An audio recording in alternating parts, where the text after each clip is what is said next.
Great, perfect. I want to make sure I go to the right screen.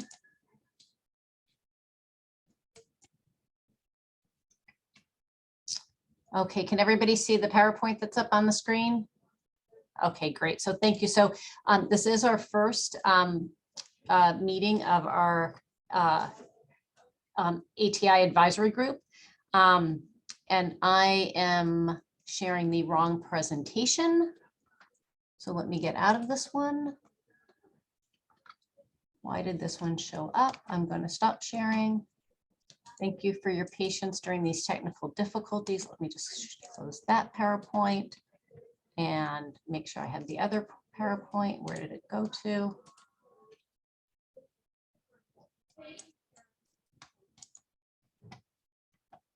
I apologize.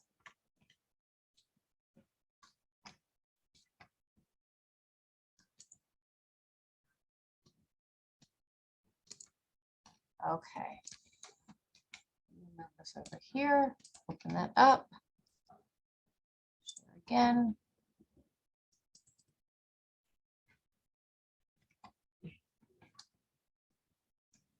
Can everyone see a PowerPoint now? Okay, and it's still the, yes, it's the right one this time. Okay, good. So our meeting agenda, we're a little bit starting 4 minutes behind, but would like to do introductions. We would like to get the advisory group's feedback today on our community engagement plan and see if anybody has any additional ideas for how we can broaden that. We are getting ready to finalize our community survey, so we'd like to discuss some of the questions that we were going to pose there and see if there's feedback from the group on that. We submitted our initial interim report to the county today, which has our first set of data on looking at some of the jail data. So we wanted to share that with you all to see if you had comments on that. And then we are also shared on an email public comments that we've received to date, and then see if there's any other comments. I know this is a really meaty agenda. We'll see if this group doesn't feel like they have enough chance to talk, and we can figure out what the next meeting schedule would be. We've said we'd meet monthly, but we could meet sooner than that, depending on when data come in and such. And then we will also be open to any feedback on how this meeting goes. So introductions. And just some guidelines first. Just a reminder that we are being recorded. Members' meetings are open to the public, and this will be tape recorded and put on our website. Due to the short time frame and all the items we have to cover, only advisory group members and Sandex staff will be able to speak, just to make sure that we're focused. If you would like to speak, please raise your hand, and Cesar or Sydney will speak up and let me know if they see a hand raised that I can't see as I'm running through the PowerPoint and trying to help gear this. If you agree with what another member is saying, you can use icons to share approval. We want to make sure that we cover as much of the material as possible. And just note that we really value your opinions, but we really have some tight timelines on some of these issues, such as going to the board with the data. So that's why we may move this along. But then again, if we feel like we need to have another meeting or to get your feedback in another way, maybe on a one-on-one phone call or through email or some other way, we will definitely be open to that. So with that, I'm not sure how many members we have on. I have the list here alphabetically. And if we could go through and start with Charlene. And Kendall, the answer would be yes to that. If you could come help me with the technical to make sure I'm sharing the right screen. When I put this on the other screen, that would be the slideshow. It was, it doesn't announce, it's on my screen with the computer. So that would be great. But Charlene. Good afternoon, everyone. And thank you so much for allowing me to be a part of this very important group. I am Charlene Ottolino. I am the vice chair of the San Diego Reentry Roundtable. I also sit on the Community Corrections Partnership and the Prop 47 advisory group, as well as the Warden's Advisory Committee as well. Great, thank you. And if I say anyone's name wrong, because this will be our first meeting, I apologize. Layla. Hello, everyone. Thank you. I'm very glad to be here. My name is Layla Aziz, and I am with Pillars of the Community. Thank you. Great. Lon? Hi, my name is Lon Chai. I'm with Asian Solidarity Collective. Thank you for having me. I applied because I've dealt with the system for over 22 years and want to be a part of this so I can give an inside perspective of someone who's been affected by the system. Thank you. Thank you. Dr. Dauber Griffin, Andrea. Yes. Hi, good afternoon, everyone. My name is Andrea Dauber Griffin. I'm the senior director overseeing the Project Inreach programs for the Neighborhood House Association. I'm also a commissioner on the Commission on Police Practices, and I am also the chair of the Reentry Roundtable's Policy Committee. And I'm here because I have experience with various points in the system, criminal justice system, and I would like to help figure out what we can do better. Thank you. Great. Manuel? Hello, everyone. My name is Manuel Enriquez. I am with Med City Can, and my pronouns are he, him. Great. Dr. Fishman, Darwin? Good afternoon, Darwin Fishman, he, him, his, with the Racial Justice Coalition of San Diego, North County Equity and Justice Coalition, and I'm also the second vice president for the Juvenile Justice Commission for the County of San Diego. Thank you. Thanks. Anthony? Hello, I'm Anthony. Yeah, I applied because yeah, I've always wanted to like start a program with alternatives to our incarceration, because I've spent 5 years in state and 7 years in federal prisons. And yeah, since my release in 2011, I've volunteered at St. James Catholic Church in Solana Beach with the junior high and high school ministries. And then I was also a deacon at Emmanuel Bible Church in Vista, where I taught the junior high and high school ministries as well. And then while incarcerated for 5 of the years, was on a panel where we would give our testimonies to kids from teen court and probation and such. But yeah, Great, thank you. Betsy?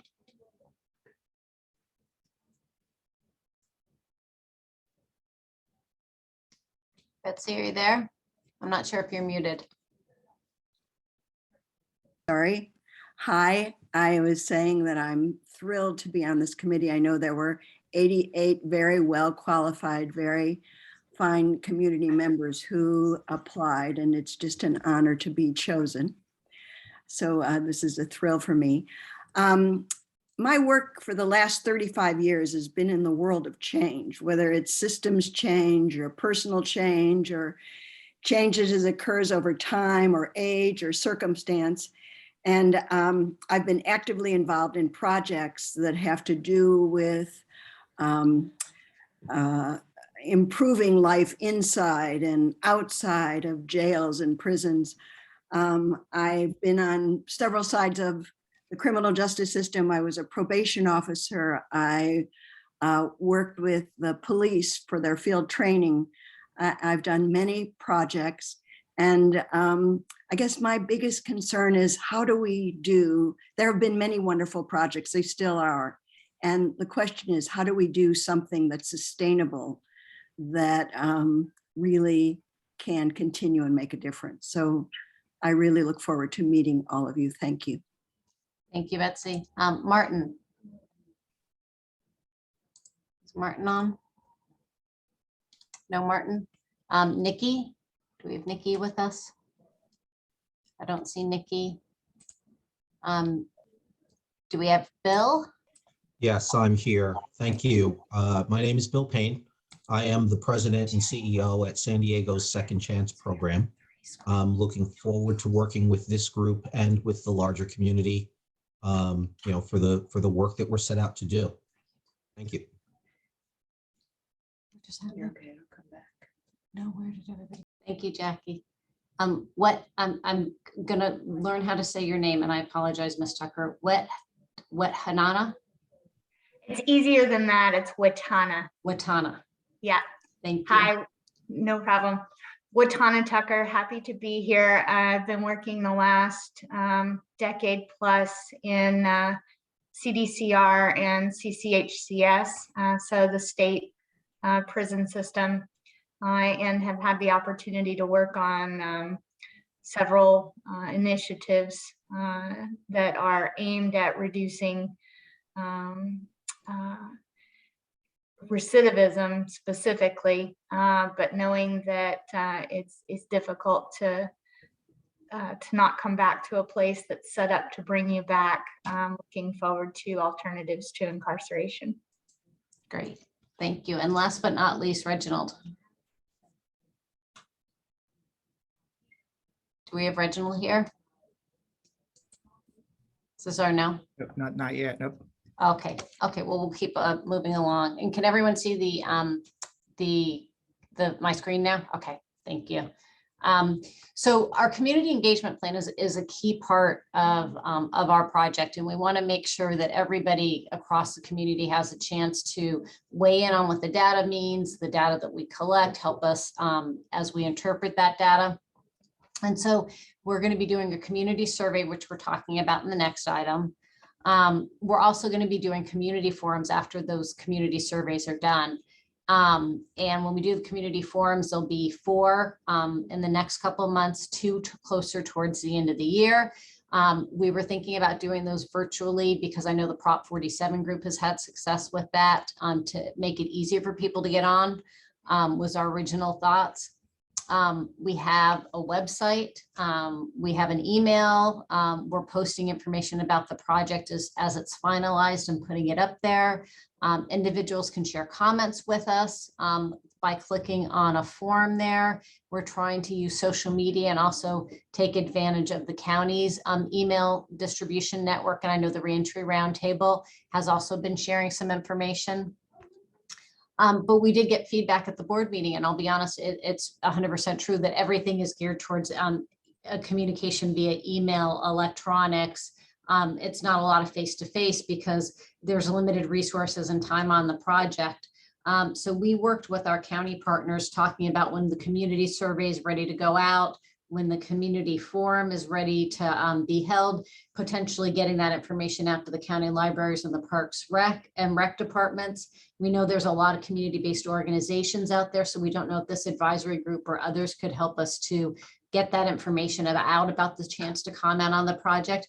But we wanted to give a few minutes, hopefully, for this group to share any other thoughts you might have since our orientation about something we hadn't thought about how can we add to what we're doing to really make sure that people who might not have a lot of be in the loop on communication or have the chance to give their input.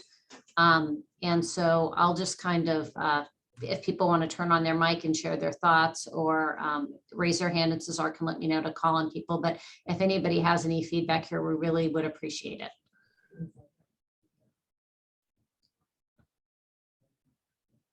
Yeah, okay, hi, I'm sorry, I've had my hand up. So I think it would be very helpful to also, to the extent that it's possible, to distribute this through various social media outlets, Facebook, Twitter, next door neighbor app, whatever might be available.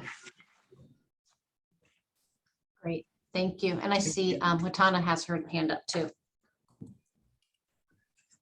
I had shared this at our orientation meeting, but there are a lot of small community newspapers. So just about every community has a local paper. They're free, so you don't have to pay for them. People get a lot of information out of them. So if I know, for instance, our city government does a lot of work with the local community-based newspapers just to get the word out about things, especially when they want community input. And I'm happy to get a list of those if you'd like throughout San Diego County. That would be great if you had that. Thank you. Okay. I'm not sure. I see Charlene and Darwin both have their hand up. I'm not sure who was first.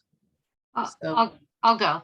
So I'm thinking of a couple of different avenues for this. If you all could put something together that we could actually post. I have over 1,000 in, in LinkedIn. I think that's a really great area to add that to as well. Also my own social media, whether that's Facebook or Instagram. And then the reader, when I was working on a project with Las Colinas, they actually will put ads in for free as long as there's nothing where, someone's making money on it, right? Some type of business. So the reader will also put an ad in there or an article in there for free. I think we also, Anthony had mentioned, being involved in prison ministry. We have a lot of churches in this community. I've been doing prison ministry for 16 years, who, you really need to get to these churches and chaplains and pastors to disseminate this information. So I can assist with that, Cindy, that, so I'm more than happy to do that as well. That's great. Thank you, Charlene. Darwin, and then Bill, and then Andrea. Thank you. I would actually start with the thing of what the community role will be in. Most of the stuff I've gone to where they're asking for community to come and participate, it's pretty much you're expected to be a potted plant, and to the extent that you contribute anything, it's kind of disregarded. So my recommendation is, if we're doing community forums, then we have clarity about the role that they're going to play and what the goals are that we're going to accomplish from it. That's where I would start with. Then the terms of the outreach flows from there. Great, thank you. I just wanted to add that organizations like ours can certainly leverage our social media presence. I'm also thinking that organization like ours can leverage our participants who maybe in, especially in our programs that may be longer term, like our Reentry Report program, where we can get valuable feedback from those participants. I also want to make a pitch for just old-fashioned paper and having it present in facilities, in visiting rooms, in probation offices, because that's where the affected population is. And we may be able to leverage just old-fashioned paper and not overly rely on electronics. Great, thank you. Andrea. I was also thinking, in terms of perhaps reaching a different audience. This could also go to, we have so many universities and local colleges here in San Diego. If there is an interest in soliciting sort of the younger generation's feedback in this, that could also be an option. That's a great idea. Thank you. Manuel? I think something important to consider is also language accessibility. We have a lot of community members who do not speak English as their primary language, and in particular, City Heights being a very diverse neighborhood.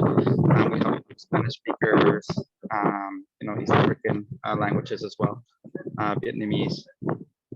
So maybe considering having translation at the meeting and promoting translation, that the meeting will be having translation. And then also maybe like radio stations. A lot of people still listen to the radio. Great. Thank you. I've taken notes on this, and we will definitely be putting out minutes on these and taking these actions. Did anybody else have any other ideas? These were some great, and just to respond to Darwin, when we definitely want to have transparency on this project, and so that's why we're sharing the community feedback that we get. We're going to be trying to summarize it. We want to see it as a context, and then that's why we're trying to share it with you all too, so that you can make sure that if you can bring it up in this public forum, since you have a more formal role on the project, we want to make sure that we're helping to give voices to everybody we can. So to the degree that we can include that in our work, we want to. It's not just a check in the box. Betsy. I just want to reinforce the idea of getting a university and students involved. I think there are programs. I just think it's a population that can make a difference now and in the future. So I really want to reinforce that. Thank you. Cindy, could we have you all present at the reentry roundtable? Because, you know, we're having between 60 to 70 folks at each one of these meetings every month. And I think that you will be able to get to, you know, various organizations if you were able to present this there, and when you would be having that forum. No, yeah, no, definitely. I would love to do that. I believe you meet monthly, don't you? That's correct. So it's the third Tuesday of every month. And so that's all you need to look for is that date. So as soon as you know when that would be great, because the month of May, we are having the Undersheriff Kelly Martinez be a part of, you know, that presentation. Okay, that would be great. So yeah, if I'll talk with you about seeing if maybe we could come share some information at the very least in April as we're getting ready to figure out the rollout of the community survey. That would be wonderful, because that's April 19th next week. Okay, perfect. Okay, Betsy, your hand's still up. Did you have anything else, or is that from before? Okay. Anybody else before we move on? Okay. Thank you very much. These were really good and robust ideas, so I appreciate it. So the community survey feedback. So we've allocated 25 minutes for this, and we are still working on a draft survey. So what I have is kind of a summary of what we were doing. And so we were looking at having the survey open for about 3 weeks. We are anxious to get the data because we want to have the community survey data before we have the forum, so we can share that in the community forum. But we also want to make sure that people have an ample opportunity to learn about it, to actually go in and do the survey. We were going to do, it's easier for us, quite honestly, to save resources when people do it online, because then it is just, it saves on having to do data entry on a survey. But we don't want that to be an impediment to anybody not doing it. So we will make paper copies available upon request, or as we just talked about with some of these outlets, potentially making paper copies available to other entities so that they could have them physically available. We were going to translate it into Spanish, and then if somebody needed assistance in another language, we would work with them on that. We want to make sure that individuals who fill out the survey, we are asking some demographic questions on the survey to better understand the pattern of responses, but we don't want any name information. We want to make sure that any information that's presented is considered confidential and anonymous. We do want to get it out there as wide spread distribution as we can, but we also want to acknowledge that when we're sharing the results, that it won't be a random survey. We don't have the ability, since people aren't being invited in with a specific ID, to only have one. Somebody could do the survey twice. So we just want to make sure that context is really clear. So what we were going to do about, and I'll get through all these questions and then hopefully come back and let's go through them again. There's going to be 4 parts to the survey. And the first, we were asking, in general, has somebody been a victim of crime in the past 3 years? And we went back 3 years because COVID kept so many people inside in some ways. Obviously, domestic violence could have gone up, but we wanted to have a robust period of time. We asked, were any family members a victim of a crime? Did they report the crime to law enforcement? And if it wasn't reported, why not? We also added a question today, because this is an evolving instrument. We added, if they did report it to law enforcement, how was their experience with the criminal justice system, and would they wish that anything had been different? We asked them about their perception of crime going up, down, or staying the same in their neighborhood and the city. And also their most significant concern regarding public safety today. Then we moved into a series of questions about personal experience and knowledge of incarceration. And what we were trying to get at there was knowing if they've ever been incarcerated, and if they've been incarcerated more than once, what was the most recent date of their release. And then we had a series of questions about and we want to work on the wording of this. So please know for this committee, we'll send out the actual survey to you once we get your feedback here. But asking about, did you have needs at the time of incarceration? Did you get services for those needs, either in incarceration or in the community? How helpful were those services? We were going to ask questions about culturally competency, and we were worried about the wording of that, and that would make sense for people. So we were playing with the wording today, saying, do you feel like you got services that were appropriate for you as an individual? We asked questions about, were there any barriers to getting services? Did it have any impact on your ability to get a job or having a job? How did it affect your family? And then we also asked, was anybody in your family ever incarcerated? Who was that person? How well do you think their needs were met? How did their incarceration affect your family?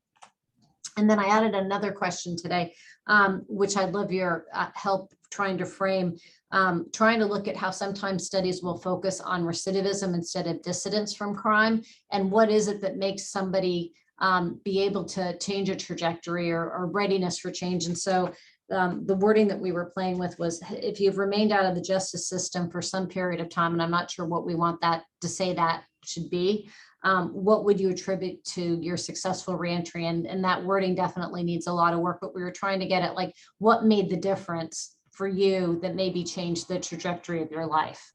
Andrea, I see your hand raised, but I'm going to keep going just so you can see the whole context and then come back if that's okay. In terms of the services we were asking about, there was employment, education, housing, substance abuse treatment, mental health, medical health care, transportation, basic necessities like food, anger management, mentorship.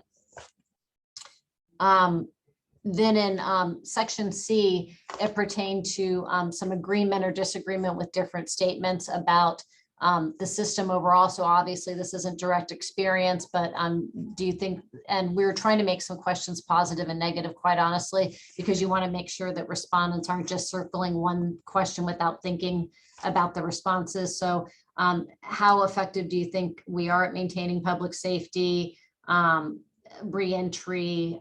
These questions did come from another instrument that we found elsewhere.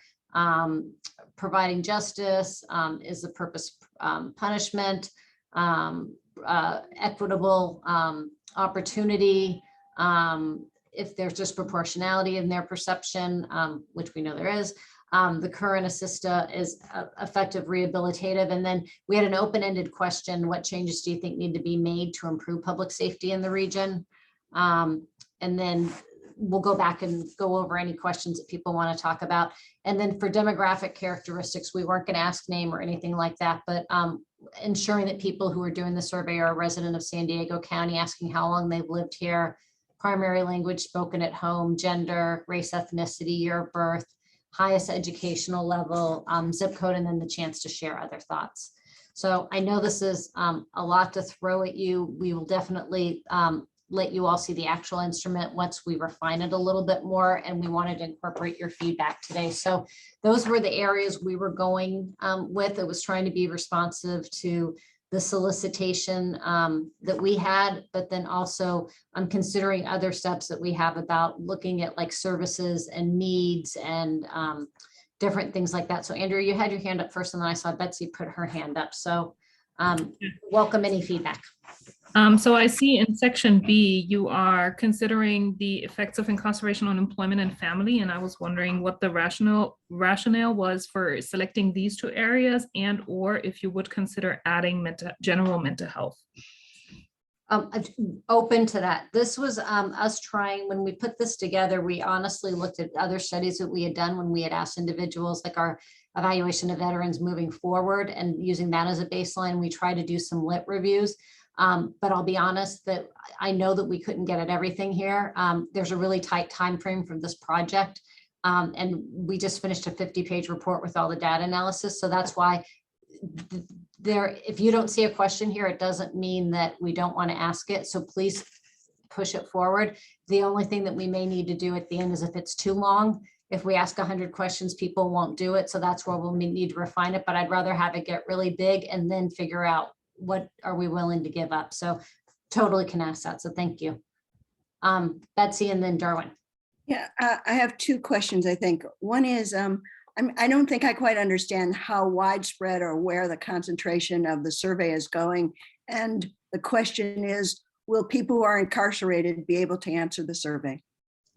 So we'd like to put it out there for anybody who's a San Diego resident using all those distribution methods that you had regarding of prior experience, not prior experience. We, when we're asking about experience of incarceration, we obviously want that to be shared by people who've had lived experience.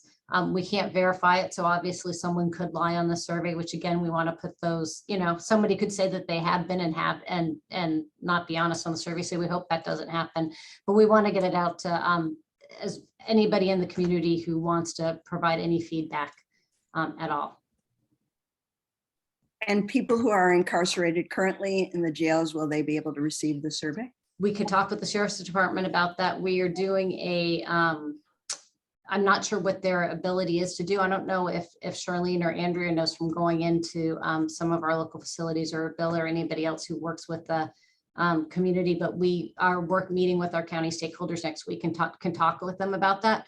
And I was definitely hoping that some of our community-based organizations, you know, whether it's directly tied to criminal justice or something else, whether it's even preventative services or anything else, would be helpful in us getting this out to people with that type of lived experience.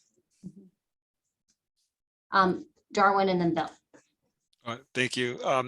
So based on our orientation today, I'm curious to know, and you tell me if this is not the time to bring this up, but there's certain things in terms of data and information that I would want to see us collect for alternatives to incarceration that I have not seen raised yet. So I'm curious, is it set now? Like, is this the only thing that we're going to be working with, or is it going to be a possibility to collect data in other areas? Do you mean data other than the survey, or adding other questions? Not part of this survey, in terms of things like arrests and patterns for arrest. There's certain things that I have not seen discussed that I think would be really critical for our work.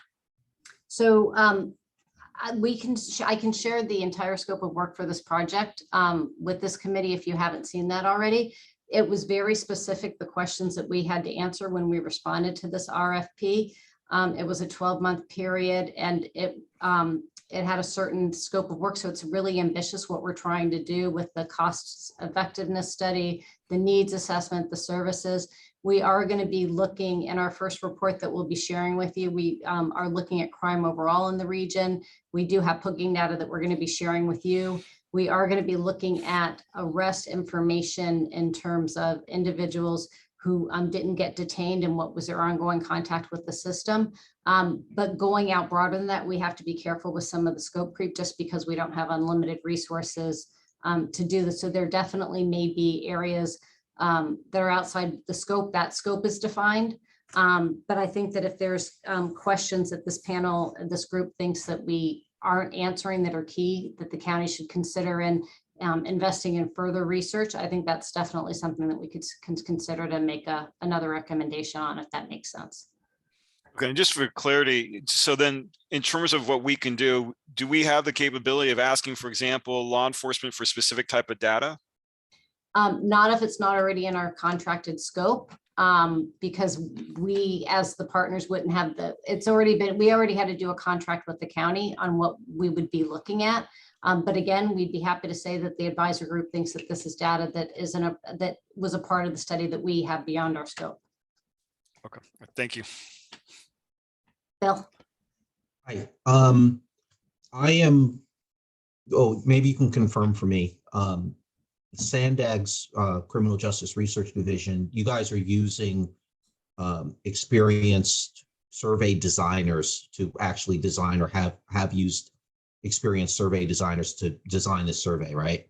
Yes. So I think that I'm hopeful that the PowerPoint is more of a representation for us as an audience, because the reading level is very high, and I'm thinking that the survey itself, you said you're going to show us the instrument, and so I'm hoping that it's at a lower reading level. I think that'll be important. I also would suggest that we add veteran status and disability to the demographics. That's great. And I was actually going to ask this group if it would be possible. We'd like to pre-test instruments, and we definitely realize that we want to make sure that we're very careful in the wording level. So if I could work with you, Bill, and anybody else who has some clients that might be able to help like pre-test the survey for us. Once we do work on that, that would be great, just to make sure that I would be happy to do so. I have a whole computer lab that I can have them do it online, or we can test the paper instrument as well. Great, thank you. Charlene? Well, I'm glad that Bill brought those two other populations up, because I work with both the veterans population and people with disabilities. But are we, because we're talking about incarceration, so we're saying just the jail or the prison? So if it's with the folks with the prison, then we should be also communicating with parole. If in terms of distributing the survey? Yes. Yeah, no, we could definitely do that too.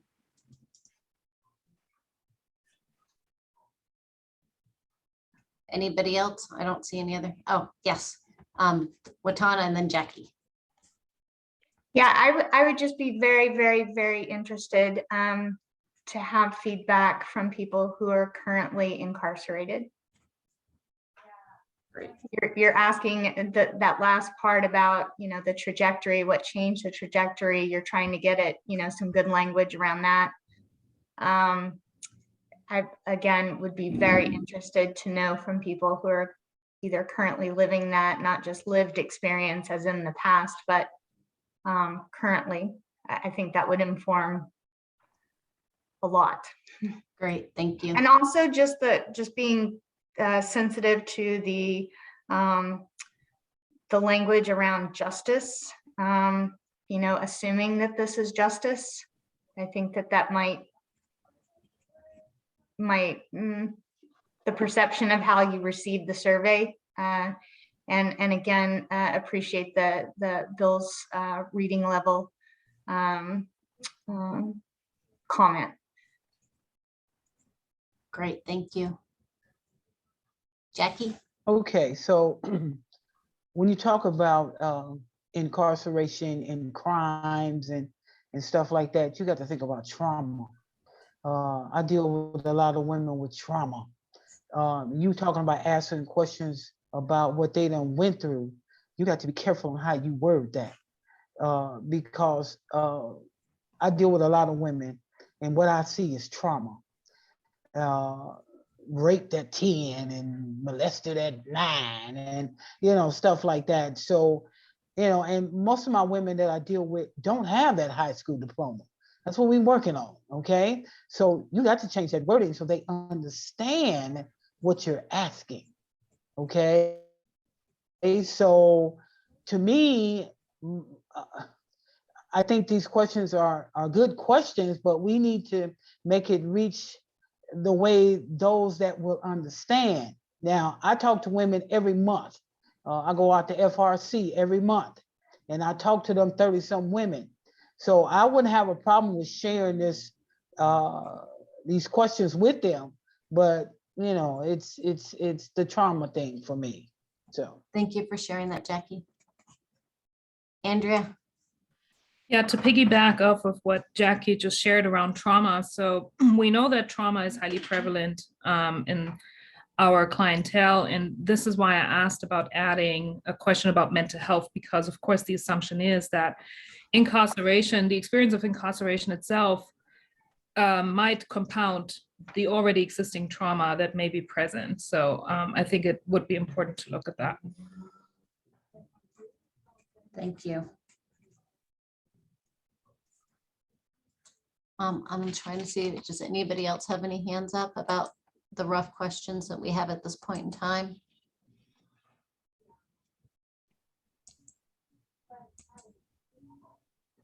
Yes, Reginald, welcome. I'm not sure if you're on mute. Can you guys hear me? We can hear you now. All right, how you guys doing? Reginald Washburn, Project Aware. Just wondering, I know we're going to do some, we have some opportunities inside the jail system. I'm currently working at the Youth Transition Center, and that's where we have that age group between 18 and 24, but they're in juvenile hall section. Could we reach them? Is that something that we can also utilize as adults, but they're still being incarcerated? Because we might have different understandings of the barriers that fit them or those who are in like the county jail, more or less the adult part of it. I'll follow up with you. Is the Youth Transition Center, is that that's not run by, it's a state agency, yes? Well, it's actually the county and probation. County probation. So yeah, we're working, probation is on our working group, so we can bring this up and see if they can help us get that out also. Okay, thank you so much. Appreciate it. Thank you. Anthony. Yeah, I was also wondering if you guys are working with like the transition houses or well, reentry, I mean, like halfway houses.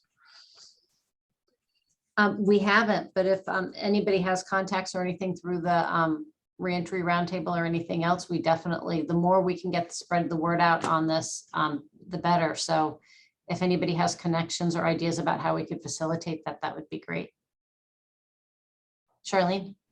So we have, a couple of people that are on those. They're not necessarily transitional housings, they're facilities, actually. And so Denise Reed is one that's over on Boston Avenue. And then there's another one at Ocean View.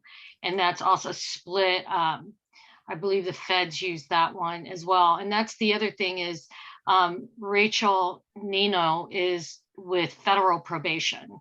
And she has always said we could always reach out to her too. And then we also work with the counselors over at the Miramar Brig. I think it'd be interesting to see the different, right, from state to county to fed to the military. Great, thank you. Bill? I just wanted to mention, we have 4 transitional housing residential facilities, and I was planning on having all of my participants that are willing to fill out the survey. Great. Thank you.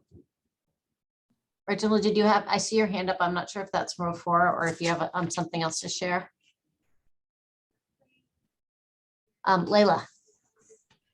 We have a participatory defense hub where we work with families directly involved in the court system. So we'll get, we can help get surveys from the families. Also, we're in the courts where most of the people have to go who are involved in the court system, and we can work with the public defenders, giving them the survey. I just need to get it cleared from their supervisor.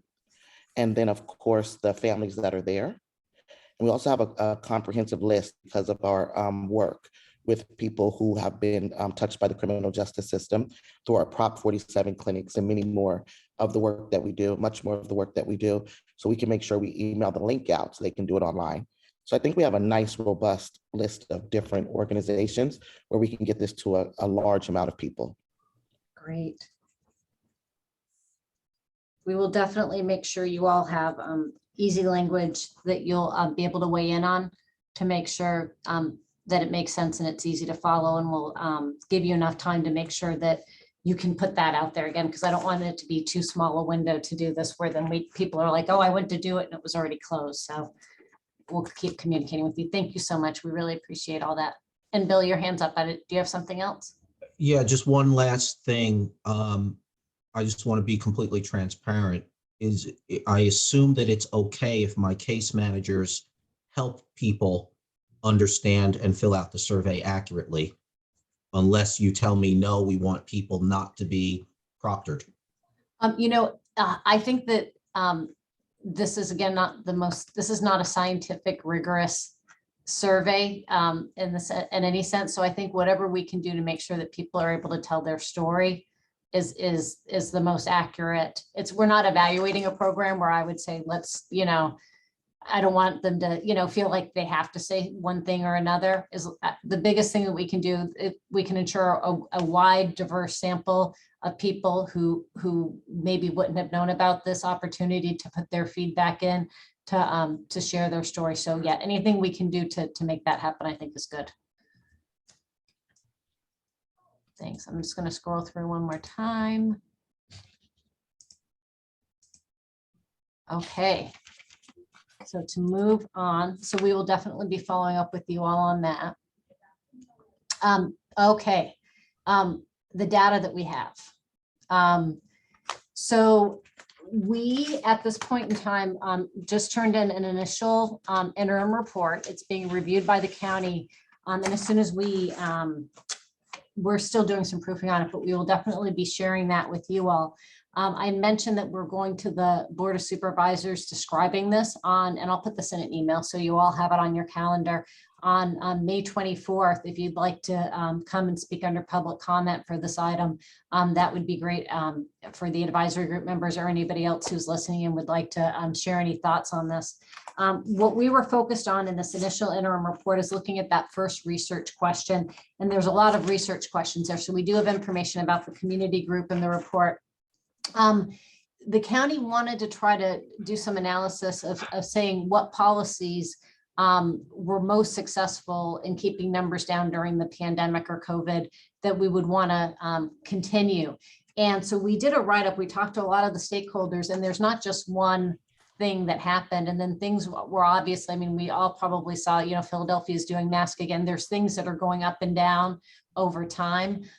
So just some of the policy drivers that we described in the report that you'll see is, you know, obviously the stay home orders made some crimes maybe less likely to be able to be determined on domestic violence. People might not have been going to authorities. Mandated reporters didn't have contact.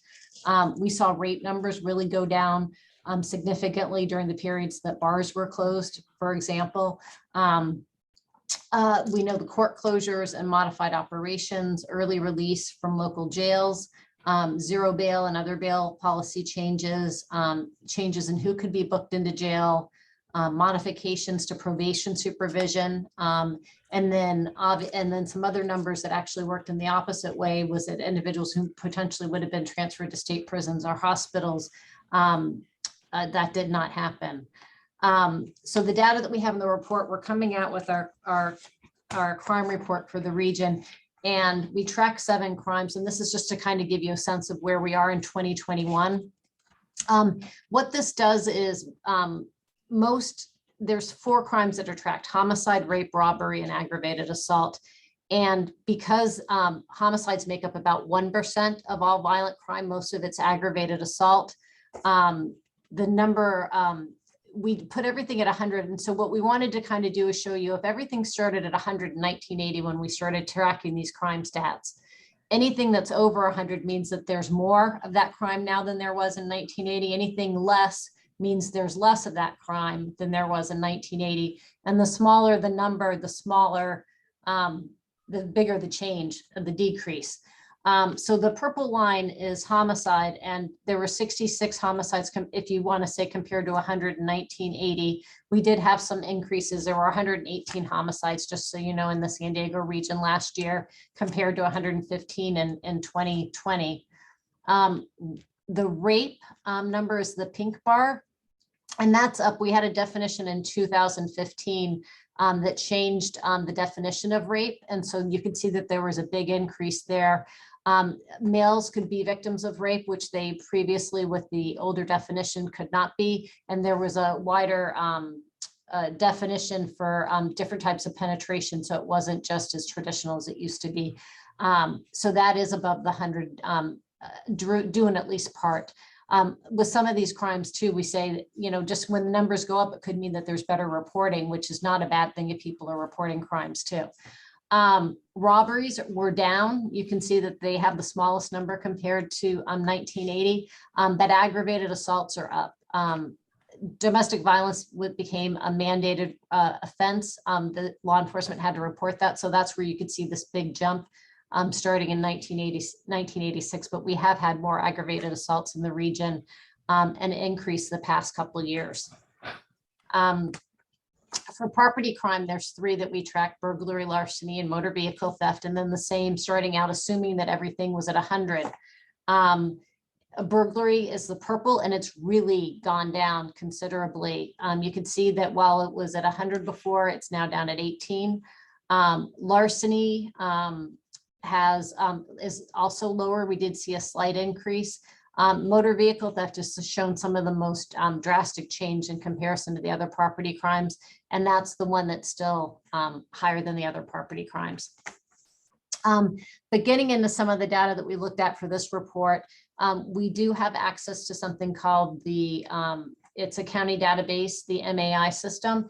And so what we did was look at jail bookings by month from, there's 2 periods of time. We have data from calendar year January of 2018, 2019, 2020, and 2021. And what we did when we were able to, when we had the individual level data, is look at pre-COVID, which was January of 2018 till February of 2020. And then also look at March of 2020 till that December of 2021. So you can see that right when the pandemic hit, this is jail bookings by month as reported by the sheriff.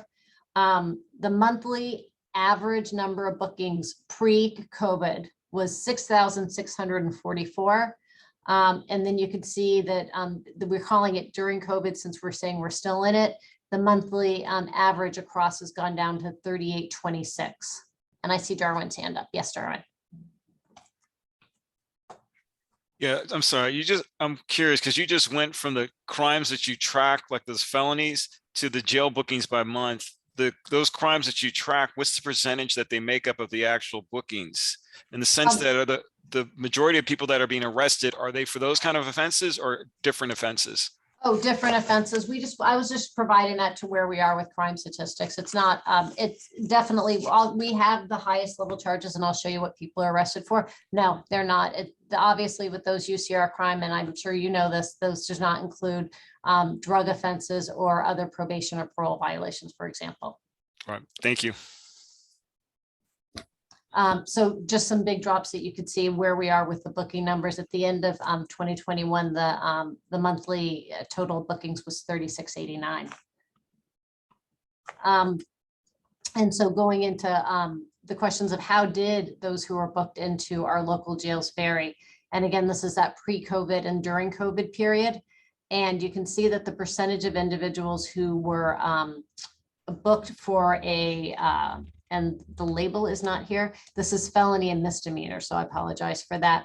The percent that were booked for a felony went from 46 to 59. Those who were booked for a misdemeanor went from 54 to 41. And then you could see that for the type, there were still roughly about a third were for other, which could often be for violations. The percent that were booked for a drug offense, and this is for their highest charge, went from 27% to 16%. And those who were booked for a violent offense went up from 22 to 32%. So more felonies, fewer misdemeanors, more violent, fewer drug. And we do have information in the report, Darwin, on the top 20 actual charges that individuals were arrested in that we'll share with you all also. The characteristics of who was booked into our jails pre-COVID and during COVID, slightly greater number of males. The median age was slightly younger, 1 year on average. You can see the disproportionality in the system. We do talk in the report about what the demographic makeup is in terms of race and ethnicity of our region. So for those of you, this is not surprising data. A smaller percentage of the during COVID were Caucasian or white individuals. The percentage Black African American went from 15 to 16. The percentage Hispanic went from 38 to 41. Asian Pacific Islander stayed at 2 and other stayed at 4.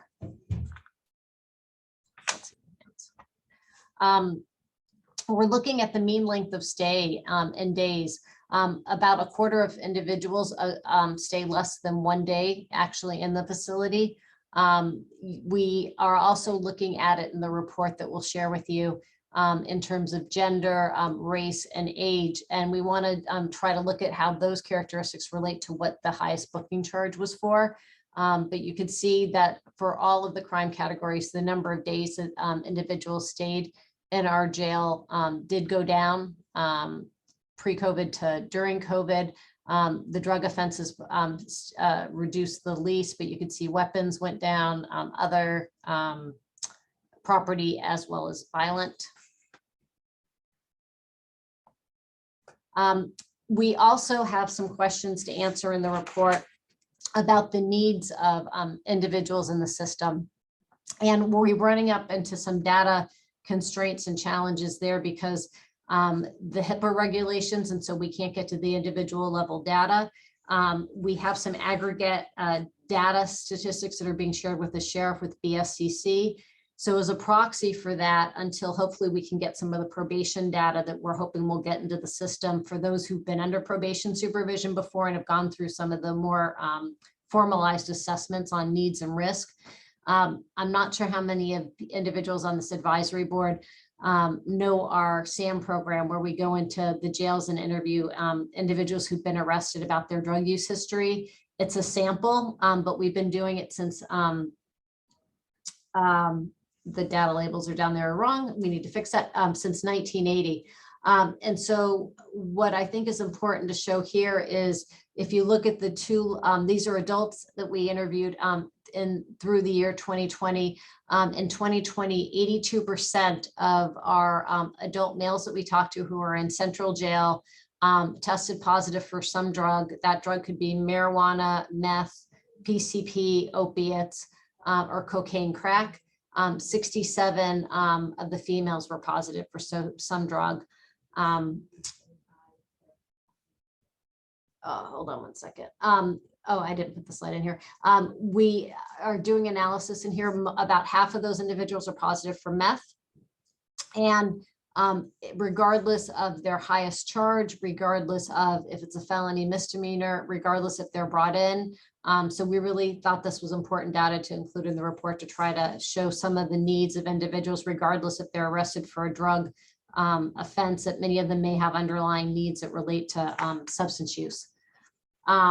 We also have data that we asked the individuals about trying to get at the mental health needs of these individuals. And this is self-report information of, did you ever have an overnight stay in a mental health facility? And have you ever been diagnosed with a mental health issue? And you can see that regardless of felony or misdemeanor, for example, that about a third said that they had stayed overnight, and 35 to 42% had said that they had been diagnosed with a mental health issue. So I'm trying to have some proxy measures because we don't have that assessment information.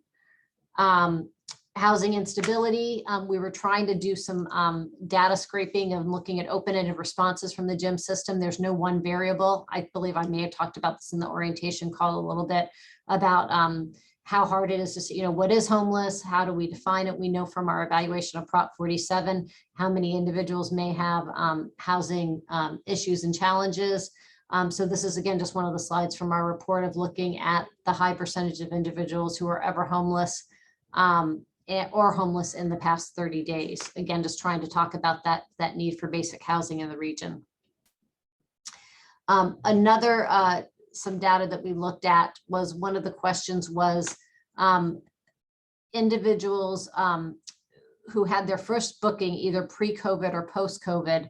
HHSA was curious in knowing what % have gotten any services from county funded programs, either substance abuse or mental health. And these aren't data that I've seen elsewhere. I'm not sure if anybody else has. So this looks first at the pre-COVID period. So there was 87,823 individuals booked into jail during that January 2018 to February 2020 period. That included over 155,000 bookings, but almost 88,000 individuals. Only 13% of those individuals had ever received county funded treatment in the 18 months prior to what that first incarceration was. Most of them had not received county funded treatment. And of those individuals who had received county funded treatment, 75% had received mental health treatment only, 14% had received substance abuse treatment only, and 11% had received both. Then during the COVID period, you can see the ends much smaller, smaller number of individuals were booked, but we wanted to see it, has that pattern changed at all? So 21% had received some type of county funded treatment, again, compared to 13% before. And again, most of it was mental health. It was still a smaller percentage had received mental health treatment only, 24% substance abuse treatment, and 16% had received both. Another question that was posed to us that we were supposed to answer as part of this was looking at how many bookings did those individuals have? Did they have more than one booking? And one would, please correct me if I'm wrong, but individuals getting services may be more likely to have a probation officer. They may have a greater level of need that could be tied to ongoing justice contact.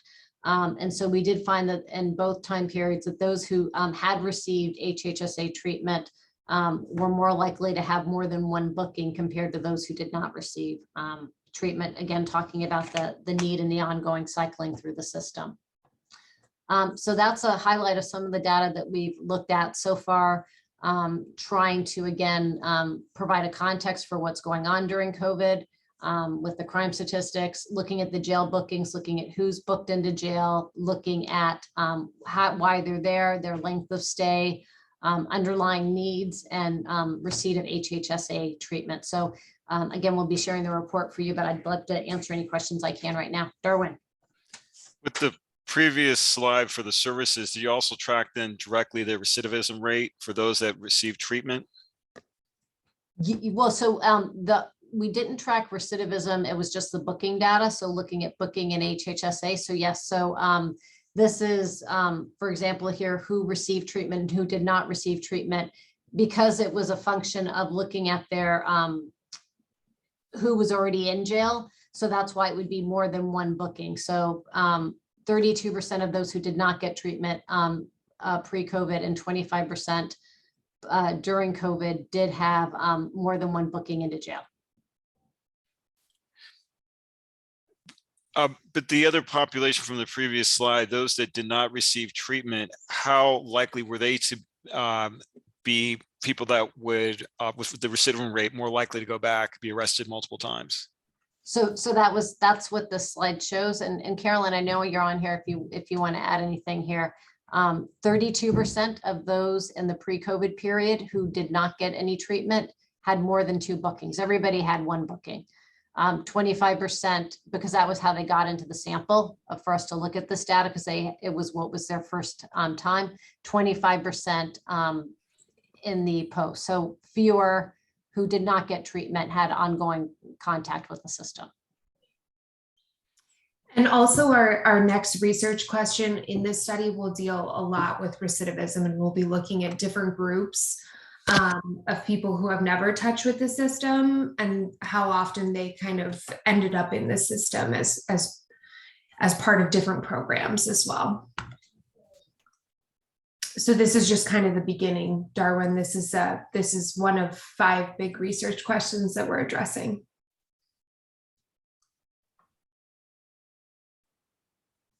Did anybody else have any questions or comments on the data? Surprising, not surprising?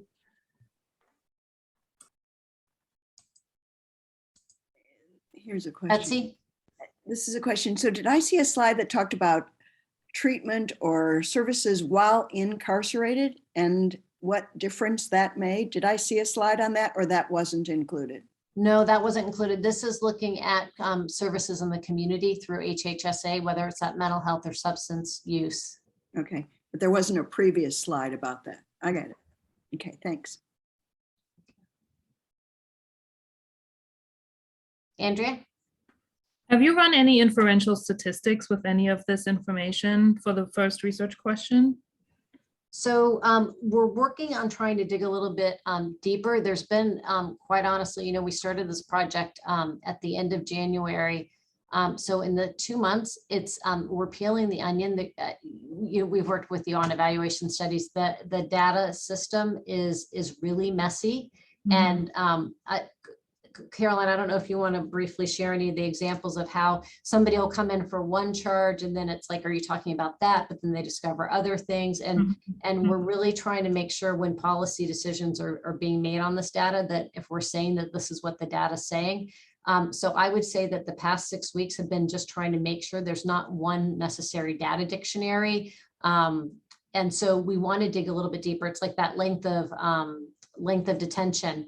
You know, we did see racial differences there, which we put in the report, but it's like, okay, how do we explain that? Is that because of what they're brought in for, or, you know, what's the, when we do regression or different things like that? And we're trying to figure out, given that this isn't a sample of the population, but the actual population, what's the best type of statistics to use when we're talking about differences over time, for example. And when we get into some of the other studies where we're, in the next research question, we want to look at individuals who weren't detained and what was their ongoing contact with the system. Darwin, we'd love your feedback on this from a research perspective. And Andrew, I know we work with you on research also, and anybody else who has thoughts is, how do you control for individuals if they're in both samples? Because a lot with the statistical test, you're assuming that there's different people in each group because of the amount of variability. But then if you exclude somebody, that might exclude the people with the greatest level of need. How do we control for the fact that the justice system and such changed?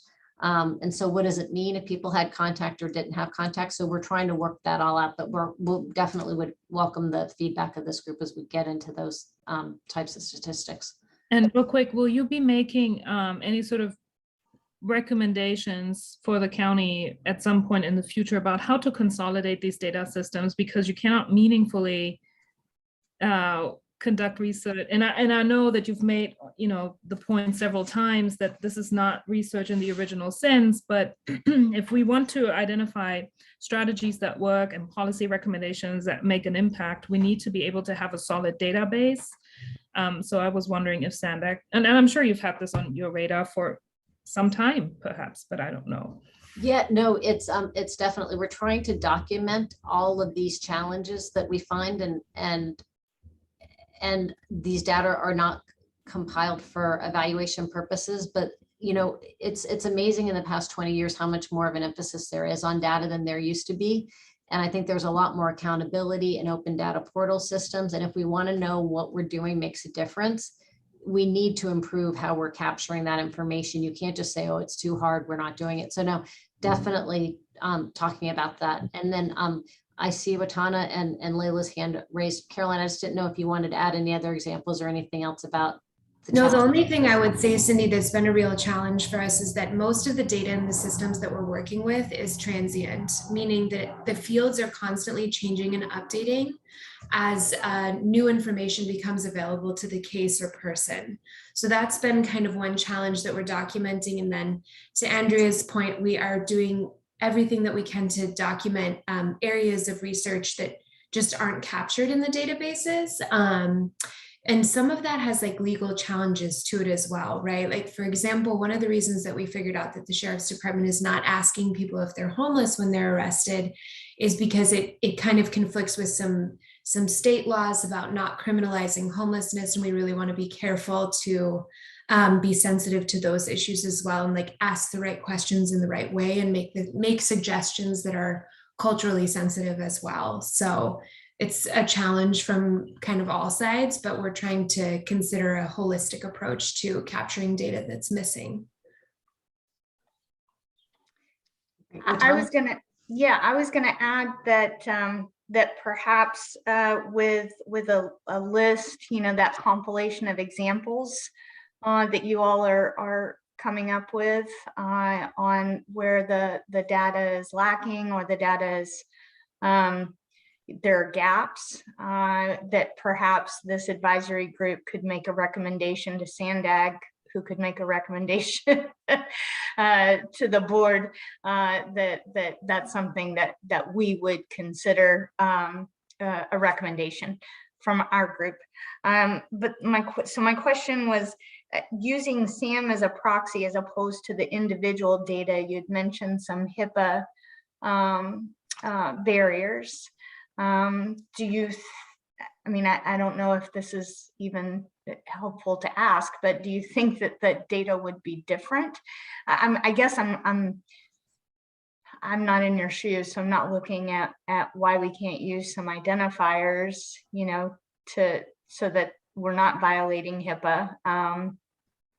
Yeah, so so the data, and Caroline's more in the hub than I am, but so the data's not even there for us to see that talks about some of the assessment that's protected by the medical, so we can't even get to it.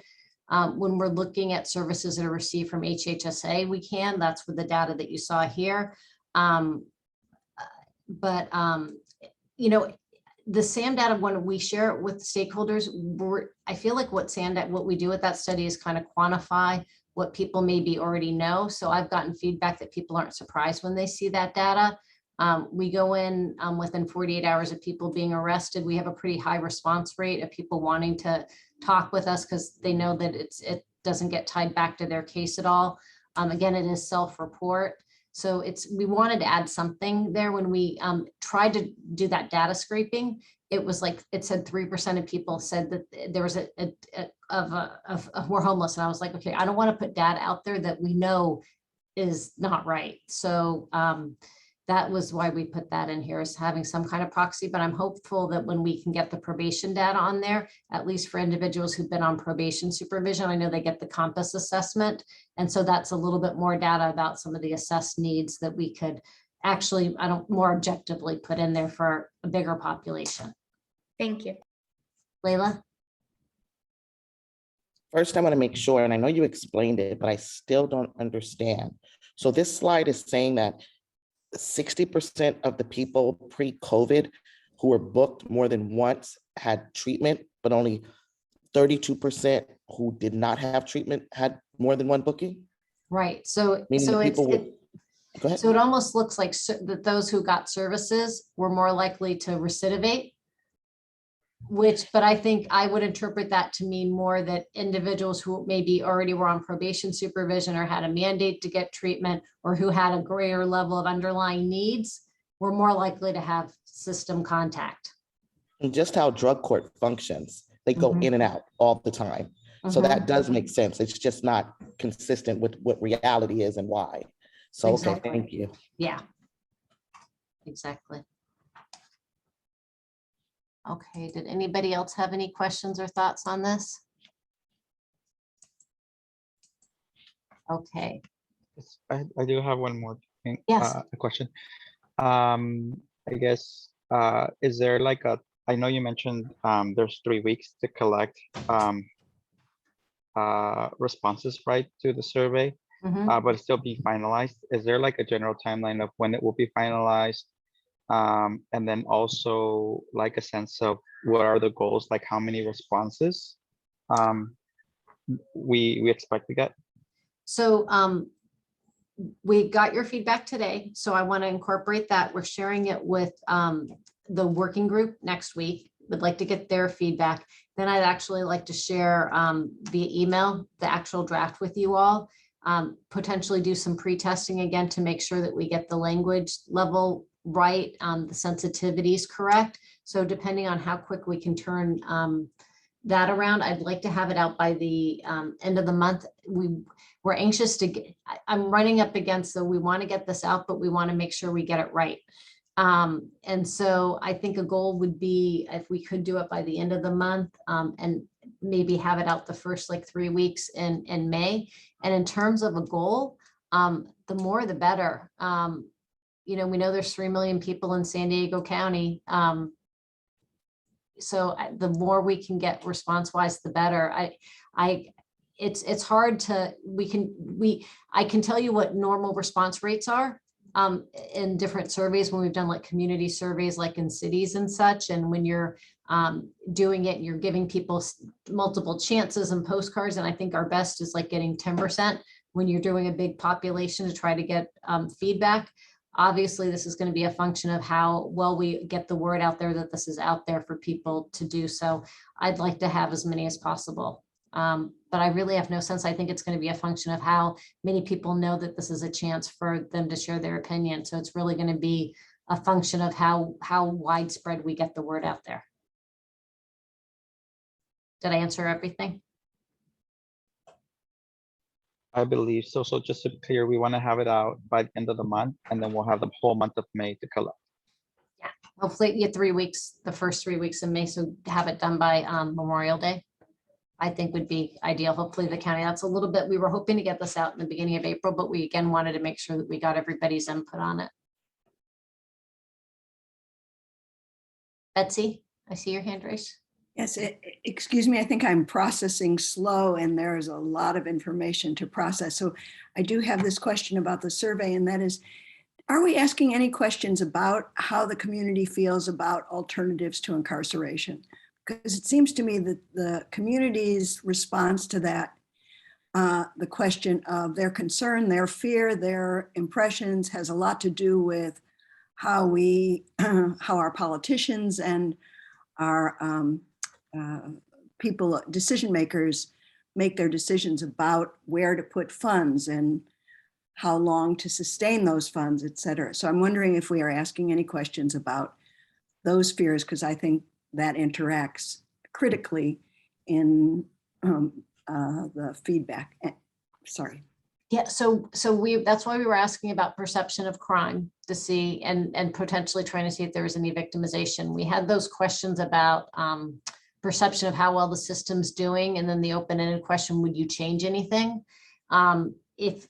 If this group has any thoughts either right now or when we send out the survey about how to ask about, I'm not sure what the lay person who may get this thinks alternatives to incarceration means. And so if we have ideas about how to word that in a way about investing in services in the community versus, locking people up and jail time, of how to get that in a way that provides information about that, I'd be happy if you have thoughts on that and you want to share it after this meeting or now. And Andrea, I see your hand. I see you nodding, so I'm not sure if you have thoughts too.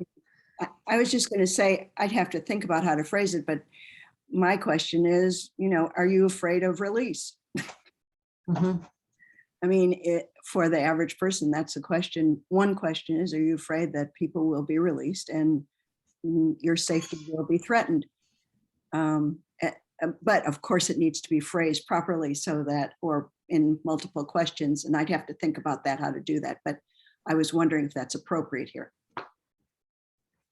Andrea, and then if anybody has any thoughts on that question and adding it, and if that led to anybody else thinking of any other questions.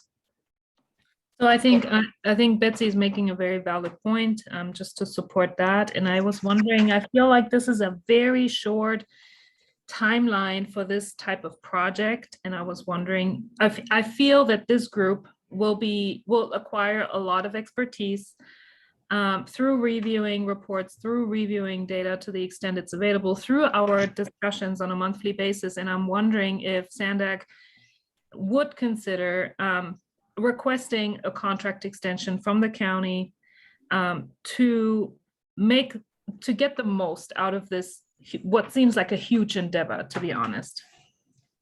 I very much would like to. When we saw the original, I know that the Board of Supervisors are very eager for information and want to have actionable information.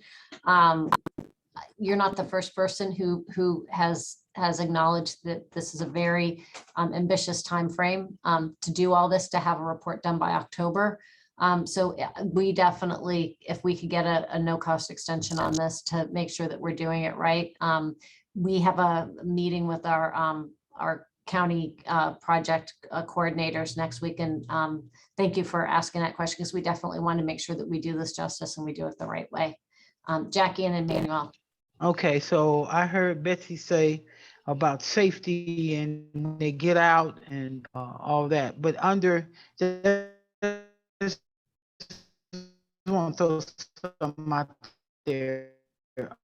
Under probation stipulations of court orders, they can't go mess with the court system. Gonna make sure, so I throw that in there because I don't think you have to worry about, I know when I got out, I didn't worry about going to do something to the person I had problems with. I was trying to get myself together. So I don't think anybody would try to do nothing like that. I'm just speaking on experience. So I just wanted to say that to Betsy. Thank you. Just in response, Jackie, my concern is that the community has fears and they will find ways to block alternatives to incarceration because of their fears of release. That is not an assumption. That's an assumption I have that is worthy of questioning. That's where I was going with it. Just to be clear. Darwin.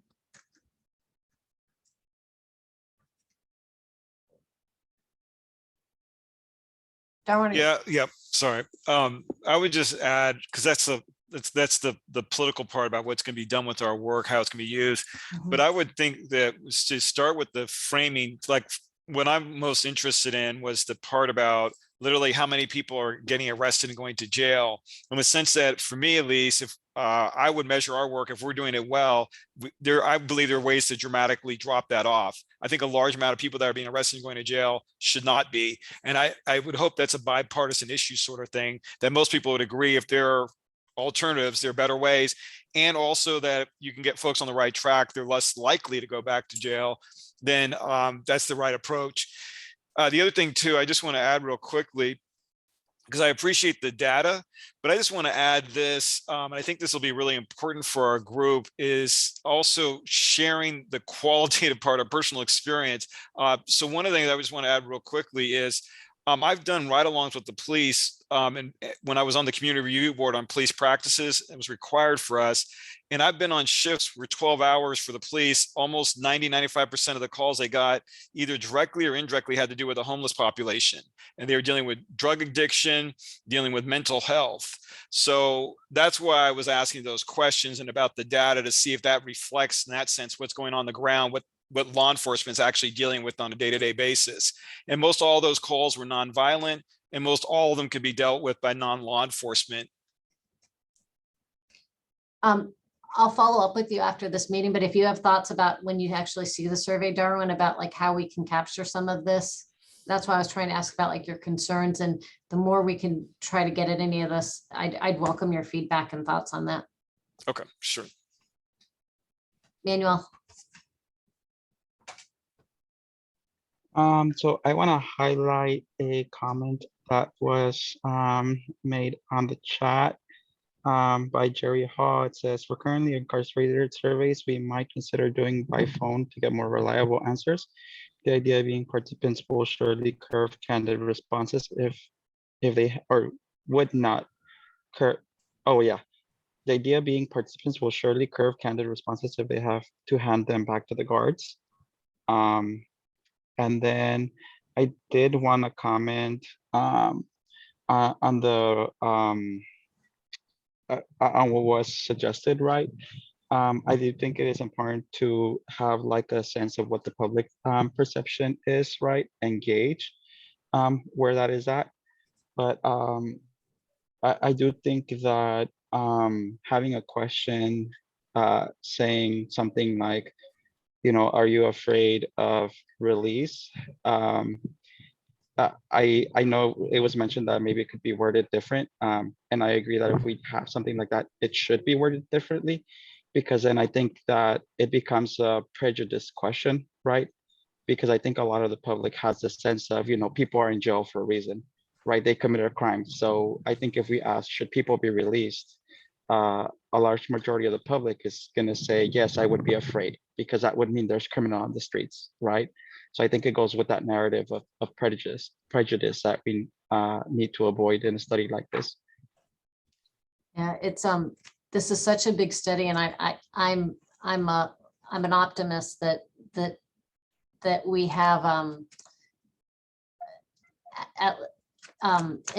individuals on the board who want to hear, and I've been in San Diego since 1992, so I've seen more change in some ways in the past couple of years than I have before, and I know that there can be a lot of fears that aren't real. We all know the acronym of, you know, NIMBYism, not in my neighborhood, you know, and it's one of those things where, as we finalize the survey, I want to make sure that we're doing the entire issue justice, in the sense of just not asking people about their fears that then could support continuing to say, oh, we're not, like if I said, would you be willing to have a sobering center in your neighborhood?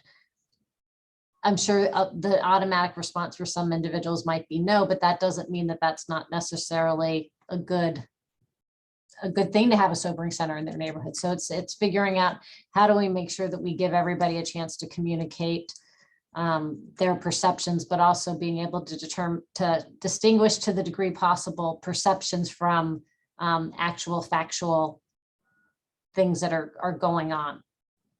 So Bill, I see your hand raised. I am, I'll just say, under the impression that with the scope of work that we have and the available time, that we're going to be largely focused on figuring out what works and what should be continued from the people who are directly affected by changes to policies around alternatives to incarceration. And then once we figure out what works, we should probably include a recommendation that we then figure out the change management, the change in the community that's going to need to happen to put those things into effect. Because I think that if we try to address multiple stakeholder groups, like the community that has less justice involvement, I live in Carlsbad, so, North County, coastal, right? Or, and the community that's directly affected that may be over policed or has justice involvement, we're going to increase the scope of the stakeholder groups to the point where we may be beyond the available time to do quality work that we want to do. So, I think that we all know that there's going to be roadblocks to implementing policy change. And I think we may just have to acknowledge it and know that there will be further work to be done in order to institute that change and gain acceptance in the community. I appreciate your comments. Yes. Thank you. I believe we are close to time, and just to acknowledge about making the phone calls. Unfortunately, it's really, it costs a lot to do phone interviews, and unfortunately that would be beyond the scope of this. But if we do think that we have missed populations when we look at the data that we have, and we make recommendations for future research, that's definitely something that we could do. The last part that we had on here was the public comments, and I did share a 4-page memo from Jerry Hall that came in by the Sunday deadline to share this with you, and some other comments that we had that had been included, not edited at all. And I know that we're actually 1 minute over right now, so I want to be respectful of everybody's time, but if maybe we could just go 5 minutes over, if the last 4 minutes, if anybody else has any input or thoughts for our action items, is we will be posting this in the PowerPoint to the website. We will be getting the community survey out to you, and as soon as we have feedback from our county partners, and we've done proofing the report, we will get that to you also. So I see a number of hands going up. So I think Layla was first, Charlene, and then Bill. I'm not sure if that was from before or after, but I'll call on you after that if you still have something to say. Layla. Hi, I just wanted to let you know I read the public comments and I read Mr. Hall's paper. And I did think there were some very important things in there that we can visit throughout our time together. Things like legacy trauma. I was very appreciative of his paper. Thank you. Charlene? Yes.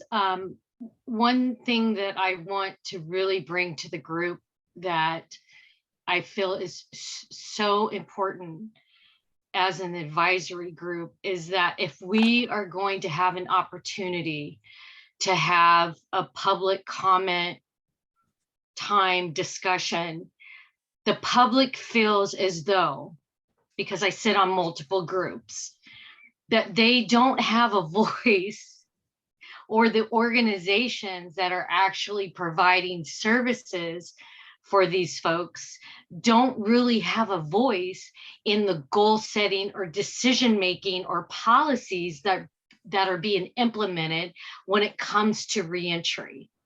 So I hope that this time that you're putting this together, that they can actually be able to share what their interactions, their challenges, and how that could be extremely helpful for the study and the information that the Board of Supervisors is actually asking for, and that they're really going to receive that from the community.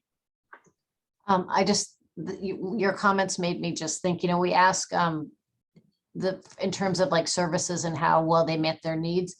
We ask a couple of open-ended questions, Charlene, but maybe we may want to put some questions in there specifically trying to get at like what services do you think are not available in the community to the degree they can, and asking some of the barrier questions and such from other individuals. So we'll definitely hope that you all can keep an eye out for that, of the individuals that will be sending this out to. What aren't we getting in the survey that we want to?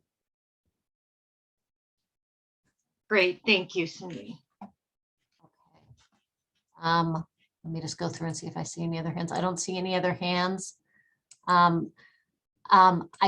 appreciate everybody so much. I've done a lot of talking today, and this is definitely your group. I'll be following up probably one-on-one with you all. I want to make sure I appreciate the acknowledgement that this is a really short window of time. There's a lot to do.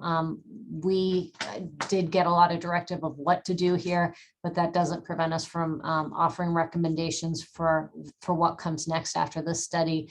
And I definitely want to make sure that we utilize all of your perspectives and input and the communities you represent to make sure that we can include your immediate feedback and what we're doing to have a say. So know that we appreciate your time. We don't want this to be a check in the box by any means. And if you have any other questions or concerns about your role or anything else, please know I'm happy to talk with you one-on-one as our other SANDAG staff. So with that, I appreciate you all staying on a little bit longer than we'd originally scheduled. And I'll also be sending out some additional information out soon to talk about what our next meeting might be. But I hope everyone stays safe, healthy, and if you are celebrating any holidays or anything else that's coming up, please know that we are grateful to have you in our lives working together on this project. So with that, I think we can stop the recording, and you will be hearing from us more about setting up the next meeting. So thank you, everybody. Thank you. Thank you. Thanks, everybody. Good night.